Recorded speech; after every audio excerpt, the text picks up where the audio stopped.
할렐루야. 153 저녁교대 오신 여러분들을 주님의 이름으로 환영하고 축복합니다. 오늘 이 저녁 시간에도 하나님이 우리와 함께 하심을 경험하는 귀한 복된 시간이 되기를 간절히 소망하겠습니다.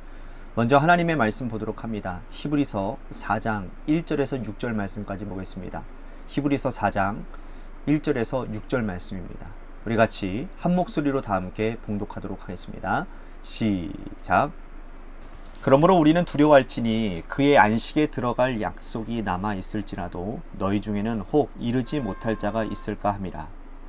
그들과 같이 우리도 복음 전함을 받은 자이나 들은 바 그 말씀이 그들에게 유익하지 못한 것은 듣는 자가 믿음과 결부시키지 아니함이라. 이미 믿는 우리들은 저 안식에 들어가는도다. 그가 말씀하신 바와 같으니 내가 노하여 맹세한 바와 같이 그들이 내 안식에 들어오지 못하리라 하셨다 하였으나 세상을 창조할 때부터 그 일이 이루어졌느니라. 제7일에 관하여는 어딘가에 이렇게 일렀으되 하나님은 제7일에 그의 모든 일을 쉬셨다 하였으며 또다시 거기에 그들이 내 안식에 들어오지 못하리라 하였으니 그러면 거기에 들어갈 자들이 남아있거니와 복음 전함을 먼저 받은 자들은 순종하지 아니함으로 말미암아 들어가지 못하였으므로. 아멘.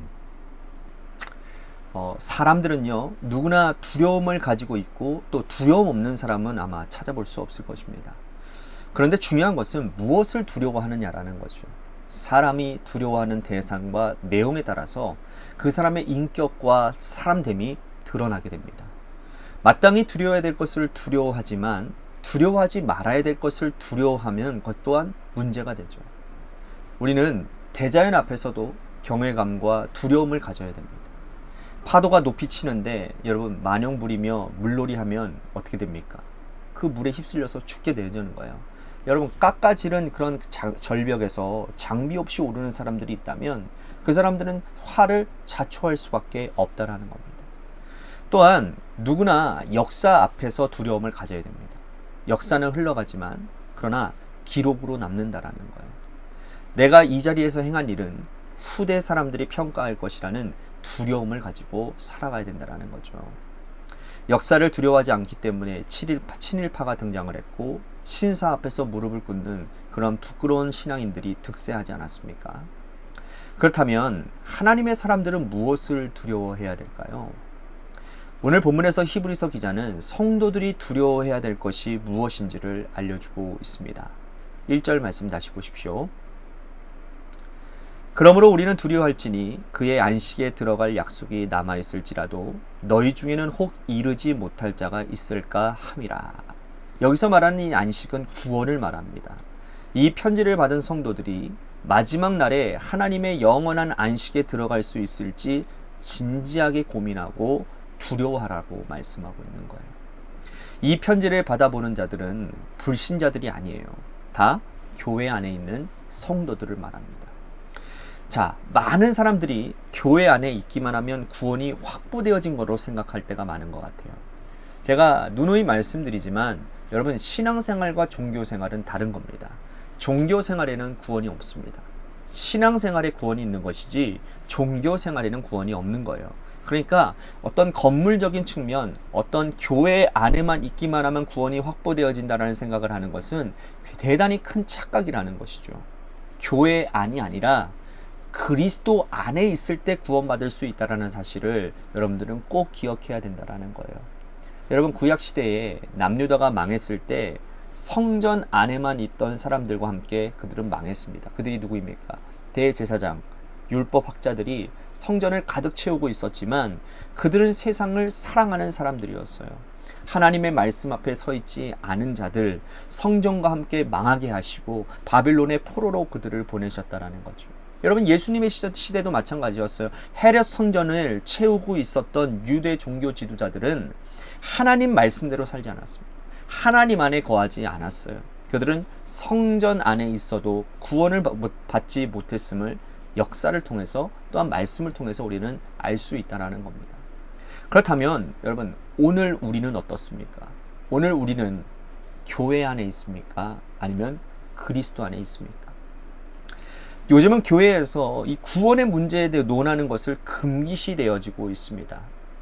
교회 안에 들어온 자들은 모두 구원받았다라고 하는 어떤 암묵적인 그런 것들을 인정하는 분위기가 있기 때문이에요. 하지만 사실 그렇지 않아요. 여러분, 우리는요, 구원받았음을 날마다 확인해야 됩니다. 여러분 꼭 기억하십시오.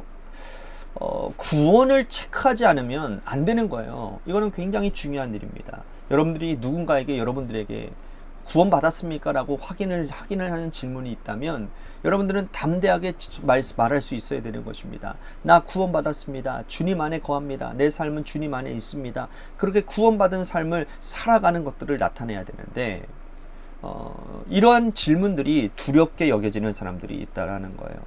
여러분, 그래서 오늘날 한국교회가 왜 여기까지 오게 되었느냐 하면 아마도 구원의 문제를 터치해주지 않았기 때문에 어찌 보면 여기까지 온 것 같아요. 이렇게 살다가 이 생명이 닿으면 하나님 나라에 들어갈 수 있는지 진지하게 돌이켜 봐야 되는데, 그래서 오늘날 한국교회는 회개가 많이 사라졌어요. 왜? 다 구원받았다라고 생각하지만 정말 실상 구원받은 자들의 삶을 나타내지 않고 있는데도 불구하고 구원받았다라고 하니 회개할 필요를 못 느끼는 거예요. 구원받았다.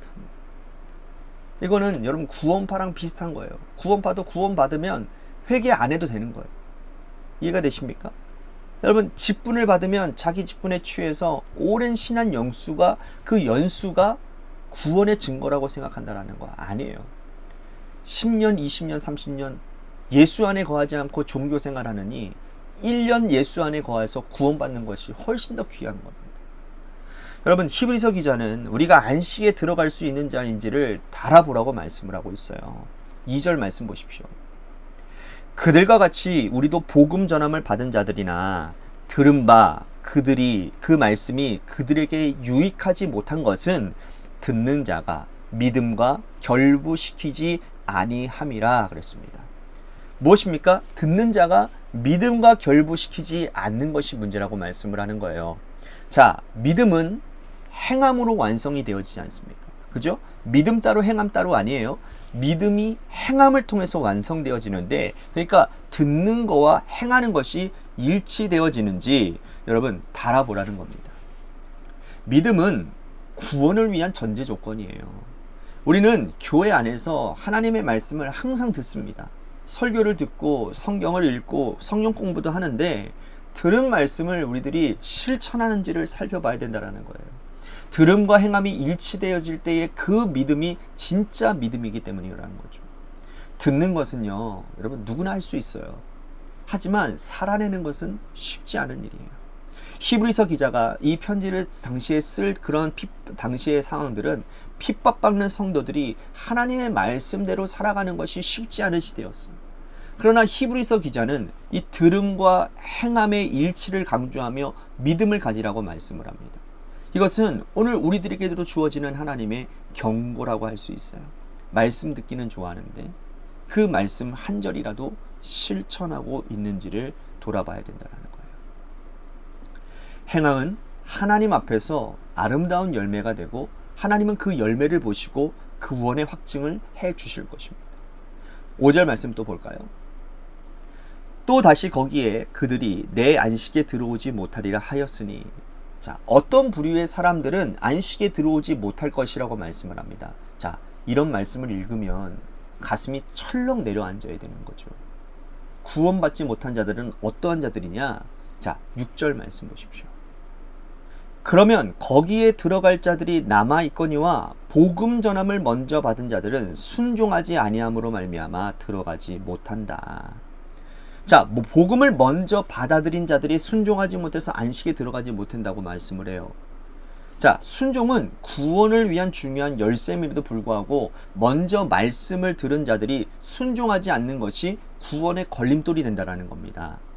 이스라엘 백성들이 여러분 출애굽할 때 한번 생각해 보세요. 가데스 바네아에서 하나님이 이 각 지파별로 점탐꾼 한 명씩을 뽑아서 가나안 땅을 점탐하게 했잖아요.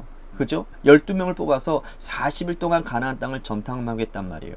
그들이 돌아와서 보고합니다. 그럴 때에 여호수아와 갈렙만 제외하고는 10명의 정탐꾼이 부정적인 보고를 합니다. 그죠? 우리는 이 땅을 능히 취할 수 없다. 여호수아와 갈렙은 하나님이 주신 이 땅 우리들이 능히 취할 수 있다고 고백했지만, 그러나 10명의 정탐꾼은 통곡하며 부정적인 보고를 합니다. 저 땅을 취할 수 없다. 저 땅의 백성들을 보면 우리는 메뚜기와 같다. 우리는 절대로 들어가지 못한다. 라고 얘기를 하죠. 여러분, 그랬더니 어떻게 됩니까? 정말로 이 백성들이 가나안 땅에 들어가지 못했다라는 거예요. 오늘 우리가 먼저 되었다라는 것은 책임을 전제로 하고 있는 거예요.